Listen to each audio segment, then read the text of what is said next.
আজ অনেক পরিশ্রম করব আর অনেক মাছ ধরবো। ছেলেটা একটা নতুন খেলনা কিনে চেয়েছে, মাছ বিক্রির টাকা দিয়ে আজ তাকে একটা নতুন খেলনা কিনে দিব। এ কি আমার জালটা টেনে তুলতে পারছি না কেন? এ কি? জেলে যখন নদী থেকে তার জাল প্রাণপণে টেনে তোলার চেষ্টা করছিল, ঠিক সে সময় হঠাৎ করে জেলের হাতে থাকা বাকি জালে দাউ দাউ করে আগুন ধরে যায়। আরে আরে, এসব কি কাণ্ড ঘটছে? আমি তো কিছুই বুঝতে পারছি না। আমার আশেপাশে কোনো অপশক্তি নেই তো? না না, কোনো অপশক্তি নেই, তবে জলপরী ঝিনুকমালার শক্তি আছে। বেশ করেছি, তোর জাল পুড়িয়ে দিয়েছি। আমার নদীতে কাউকে মাছ ধরতে দিব না। যা, চলে যা বলছি এখান থেকে। না না জলপরি, তুমি এই গরিব জেলের পেটে লাথি দিও না। মাছ ধরতে না পারলে যে আমি আমার পরিবার নিয়ে না খেয়ে থাকবো। জালটাও পুড়িয়ে ফেললে আমি এবার মাছ ধরবো কি করে? মানুষের বাচ্চা, বেশি কথা বলিস? তোকে না বলেছি এখান থেকে চলে যেতে? চলে যাবি নাকি তোকেও জাদু দিয়ে পুড়িয়ে দিব? তখন আর পরিবারের মুখও দেখতে পারবি না। না না, মেরো না মেরো না, চলে যাচ্ছি আমি। এ কথা বলে জেলে সেখান থেকে চলে যায়। আর ঝিনুকমালা বলে ওঠে, ওই তো নদীর পাড়ের গাছে একটা পাখির বাসা দেখা যাচ্ছে। ওই বাসায় দুটো ডিমও দেখতে পাচ্ছি। যাই, ডিম দুটো পেড়ে খেয়ে নেই। এই বলে ঝিনুকমালা মানুষের রূপ ধারণ করে সেই গাছের কাছে চলে যায় আর তার জাদু দিয়ে পাখির বাসা ভেঙে নিচে ফেলে দেয়। ঠিক তখনই সেখানে সেই পাখি চলে আসে। আমার বাসাটা ভেঙে ফেললে আর আমার ডিমটাও ভেঙে গেছে। কেন করলে আমারটা? এই পাখি, চুপ কর তো, কানের কাছে কিচিরমিচির করবি না। যা, চলে যা বলছি। আমি এখন এই ডিম দুটো খাবো। ছেড়ে দে, আমার ডিম ছেড়ে দে বলছি। উফ, আমাকে বিরক্ত করছিস? দাঁড়া, তোদের সব পাখিদের আমি কি নাজেহাল অবস্থা করি দেখ এবার। এ কথা বলে ঝিনুকমালা রেগে উঠে দাঁড়ায় আর তার জাদু শক্তি দিয়ে গাছের ডালে থাকা সব পাখিদের বাসা একে একে ভাঙতে থাকে। আর সব পাখিরা ঘর হারা হয়ে দিক বিদিক উড়তে থাকে। এটা কি করলে তুমি? সব পাখিদের বাসা ভেঙে দিলে। তোমার মনে কি একটু মায়া দয়া নেই? তুমি জানো পাখিদের বাসা তৈরি করতে কত কষ্ট হয়? বেশ করেছি, ভেঙে দিয়েছি, বেশ করেছি। আমি হলাম জলপরী ঝিনুকমালা। আমার যখন যা ইচ্ছে করবে তাই করব। যে বাধা হয়ে দাঁড়াবে তাকেই শাস্তি দিব। জলপরী যে এত অত্যাচারী হয় আগে জানতাম না। হায় হায় রে, আমাদের পাখিদের বাসাগুলো ভেঙে কি করে দিয়েছে গো। হায় হায় রে। বাহ, কি সুন্দর 2-3টে লাল আপেল ঝুলে আছে। দেখেই কেমন খেতে ইচ্ছে করছে। যাই, সব আপেল পেড়ে নিয়ে খেয়ে ফেলি। এ কথা বলে ঝিনুকমালা মাটি থেকে ঢিল তুলে নিয়ে আপেল গাছের দিকে ছুটতে থাকে। আর ঢিলের আঘাত পেয়ে আপেল গাছে চোখ মুখ ফুটে ওঠে। আমাকে ঢিল ছোড়ো না, আমার যে বড্ড লাগছে। বৃদ্ধা হয়ে গেছি, বেশি আঘাত সহ্য করতে পারি না। এই বৃদ্ধা বয়সে গাছে 2-3টে আপেল আছে, দয়া করে সেইগুলোকে ছিঁড়ো না। অন্য ফলের গাছ থেকে ফল পেড়ে খাও। চুপ কর মূর্খ গাছ, তোর সাহস হয় কি করে আমাকে নিষেধ করার? জানিস তুই আমি কে? আমি হলাম জলপরী ঝিনুকমালা। দেখ তোর কি দশা করি।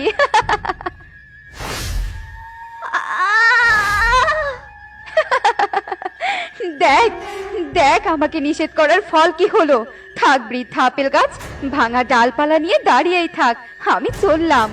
এ কথা বলে ঝিনুকমালা সেখান থেকে চলে যায় আর বৃদ্ধা আপেল গাছ ব্যথায় কাতরাতে থাকে।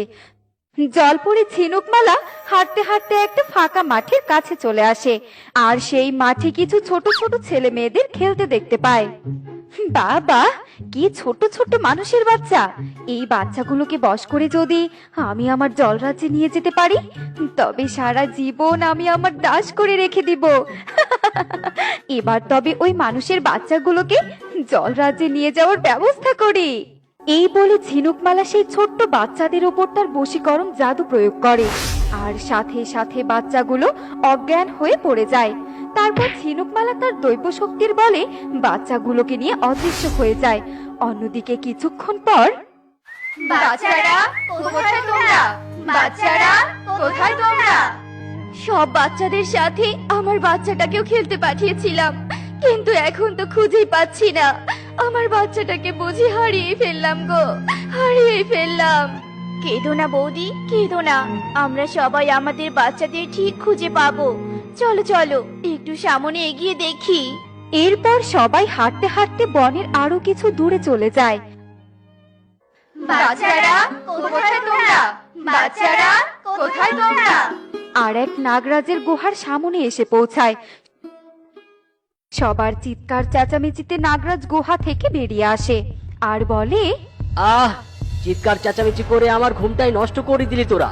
মনে হচ্ছে সব কটাকে এক ছোবলে উপরে পাঠিয়ে দেই। ক্ষমা করবেন নাগরাজ, আমাদের সবার বাচ্চা হারিয়ে গেছে, তাই তাদের খুঁজতে খুঁজতে ভুলে আপনার গুহার সামনে চলে এসেছি।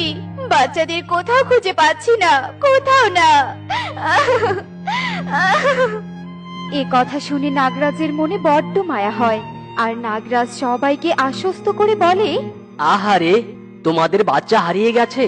দাঁড়াও দাঁড়াও, আমার দৈব আয়না দিয়ে তোমাদের বাচ্চা খুঁজতে সাহায্য করছি। আমার হুকুমের দাস জাদুর আয়না, জাদুর আয়না, দেখাও এই মানুষগুলোর বাচ্চা কোথায়। এক্ষুনি তাদের অবস্থান প্রকট করো আমার সামনে।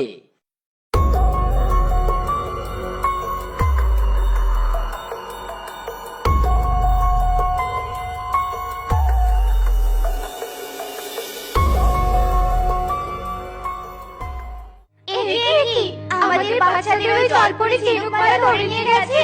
হায় হায় রে, কিভাবে এবার আমাদের বাচ্চাদের উদ্ধার করব? হায় হায় রে।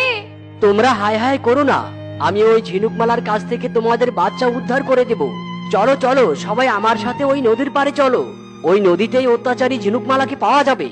নাগরাজের কথা শুনে সবাই নাগরাজের পিছু পিছু যেতে থাকে। আর যখন নদীতে পৌঁছায়, ঠিক তখনই নাগরাজ নদীর জলে তার বিষাক্ত বিষ ছুঁড়ে মারে। আর নদীর জলে বিষ পড়ার সাথে সাথে জল নীল হয়ে টকবক করে ফুটতে থাকে।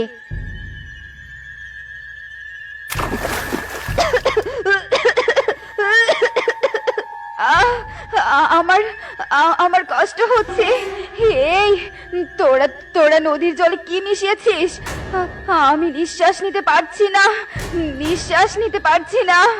শয়তান ঝিনুকমালা, মানুষ রূপে পশু পাখি থেকে গাছপালার উপর অনেক অত্যাচার করেছিস, আবার এই নিরীহ মানুষগুলোর বাচ্চাদের ধরে নিয়ে এসেছিস। ফিরিয়ে দে, ফিরিয়ে দে বলছি। একজন নাগরাজ হয়ে তুই মানুষের দালালি করতে এসেছিস? আমি ফিরিয়ে দিব না। কি করবি তুই? আমার জাদুতে তোকে আমি ভস্ম করে দিব। তোর জাদু প্রয়োগ করার আগেই আমার বিষে তোর মৃত্যু ঘটবে। দে বলছি, বাচ্চাদের ফিরিয়ে দে। না না, দিচ্ছি দিচ্ছি ফিরিয়ে।